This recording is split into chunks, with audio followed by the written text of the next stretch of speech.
2016. We can order food with our faces now. You can buy Dr. Pepper flavored Peeps. I didn't say you should, just that you could.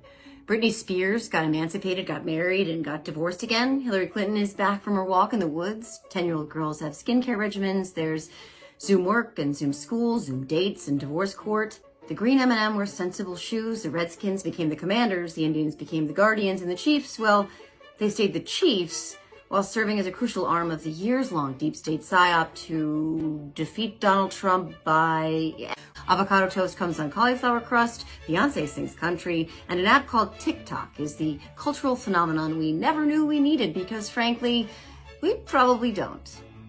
All of this as the world turns and inevitable change ebbs and flows, and the hands of time transform our existences in big ways and small, some imperceptible, some impossible to ignore. Our kids grow up, our parents grow old, our faces sag, our eyesight fades, our patience wanes, our bottoms widen, and our bellies grow. Such is life. Except that is when it comes to Donald Trump. That fucker hasn't changed since he first came down that dumbass gilded escalator. He hasn't changed since they're not sending their best and Mexicans are rapists and lock her up. He hasn't changed since he first started the double-fisted jerk and twist all those years ago because he's still doing the double-fisted jerk and twist to this very day, albeit jerking is far less vigorous than it once was, and the twist is more of a tilt nowadays. We're still talking about a guy who is still painting himself neon orange, still swooping the same 6 hairs into that 15-step comb over, still promising to make America great again, still telling us he's like smart and cognitively there. He's not. He's still telling us he'll ban Muslims, still attacking, belittling, and demeaning everyone and everything he feels diminishes his carefully crafted, collective delusion in some way, still insulting women, still making shit up, still gaslighting, still grifting, still swindling, still stoking violence, and still lying. And the press is still asking us if we should be taking him seriously. In the year of our Lord 2024, after everything we've been through as a nation and as a world with this fucking Looney Tune, after he said they should have hanged his vice president, they're still out there asking us if maybe we've missed the context and waxing philosophical on the differences and distinctions between taking Trump seriously and literally, just like they were doing in 2016. And to put this as succinctly as humanly possible, it's fucking stupid. I know he says he won't accept the results of the election if he loses, but it's Trump. Surely he's just being Trump. Yes, he was being Trump. And that same Trump did what? Refused to accept the results of an election he lost. He's still refusing to accept it. He enlisted a bunch of sycophantic, drug-addled losers to help him undo that loss. He summoned Captain Eye Patch, no, not Crenshaw Rhodes, and his merry band of roid-raging rabid thicknecks and a whole bunch of other very fine bigots in coordinating khaki to the Capitol to interrupt the certification of the election he lost. He was hoping to send members of Congress fleeing the scene out of fear for their lives and have them not return in time to make his defeat officially official. Trump, being Trump that day, knew Pence was being actively hunted, and what did he do? He sent out a tweet to the zombie horde that he had now the courage to do what was right. As a DIY pop-up gallows was erected with his VP's name on it, he took to Twitter and chummed the waters of deadly retribution. He added fuel to the flame, and it could have cost Pence his life. Trump wouldn't have minded if it had. That was Trump being Trump. We watched the events of that day unfold with our own eyes and ears. We know it was horrifically violent. We know it was terrifying. We know Trump did nothing to stop it for hours. We know that the Capitol Police were beaten brutally. And it was a gut punch for all of us. I don't care who you voted for in 2020. If you weren't a Trump loyalist to the core, that day shook you. And what is Trump saying now about the perpetrators of that attack? Now that he's no longer saying they were sent by Pelosi, well, at least not most of the time, that those homegrown terrorists are political prisoners, that they're hostages, and he's vowing to pardon them all. But don't take him literally, it's just Trump being Trump. Just as it was Trump being Trump in the context of the auto industry when he said that there will be a bloodbath in the country if he loses. We spent, what, a day and a half maybe outraged by the threat and a week plus on the context conversation? The context is political violence. The context is Ma and Pa, Get Your Gun MAGA hearing their yammed-eyed deity telling them what they'll need to do. They'll need to draw blood. So much blood, it'll be a bloodbath. All in his name, because he is doing all of this for them.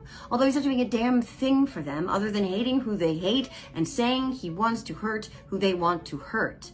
Aside from that, it was stand back and stand by all over again. And as we now know, the Proud Boys did stand back, and they did stand by until they were summoned.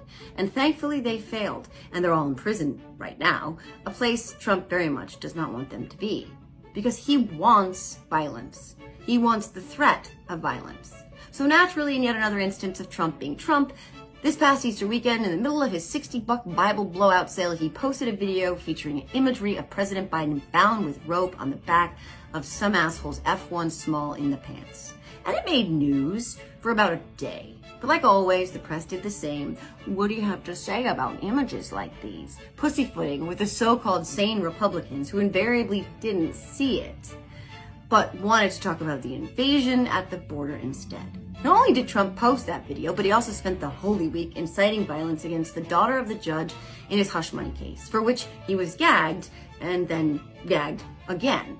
And then the press framed the entire fucking shit stew in the context of a deeply divided nation. The insurrection inciting bloodbath guy shared a video showing his political rival and our current president hogtied, and the mainstream media wanted to talk about it in the larger context of how divided we are. I don't have a photo of Trump hogtied on the back of my car. Do you? Not so sure this is much of a we problem. Seems more of a he problem. Worse than that, and frankly this is strike two for someone I have long since admired, but Jon Stewart took all of this much, much further. He actually poked fun at anyone who did make a deservedly big deal out of it. He didn't just do a don't take Trump literally downplay of it. He made it seem like we were being ridiculous for finding it extremely worrisome, to say the least. Has he been asleep the whole time? He was away from TV? That's the only way this shit makes any sense. Because Trump doesn't do a fucking thing he doesn't mean when it comes to exacting retribution on his enemies. He doesn't follow through on any of his policy promises unless they're baked in the hate cake. And he's not being playful when he posts a video of Biden being harmed. He's giving instructions. How John doesn't understand this, I'll never know. But the world has changed while he was avoiding it, and he doesn't seem to be coming up to speed nearly fast enough. Sure, there's lots of shit we can and have to laugh at. But downplaying violence is one of Trump's objectives. Normalizing the crazy, not taking him literally. That's why he constantly repeats the animals line and the poisoning of the blood shit and the day one dictator insanity to dull the blow each and every time so that we all get over it and get used to it.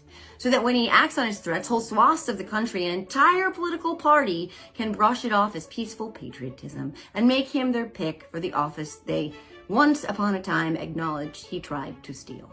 John has to do better. The press has to do better. We all have to do better. This shit is not normal. Donald Trump is not normal. Political violence isn't a fun little game of pin the toadstool on the Ivanki. He is showing violent images. He is using violent rhetoric. He is threatening violence and stoking violence because he wants violence. Just like every authoritarian in the history of time. What does he have to do? Literally shoot someone in the middle of Fifth Avenue? Something his lawyers essentially just argued he could?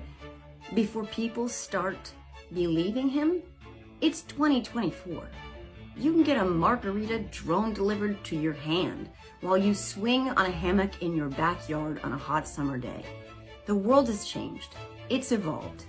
Trump hasn't changed. He's not capable of change. But our responses to him have to change. We have to take him literally and seriously, always. Our democracy requires it, and lives literally depend upon it. And just to reinforce this entire point, in the last several days, a Trump supporter rammed his truck into an FBI gate in Georgia in an act of attempted violence, and a man was arrested for sending terroristic threats in the mail to Letitia James and Judge Ungoran. If they touched Trump's properties, he was going to seek lethal retribution. Just as it was on January 6th, Trump's messages inciting violence are being received loud and clear. And we need to be paying full attention.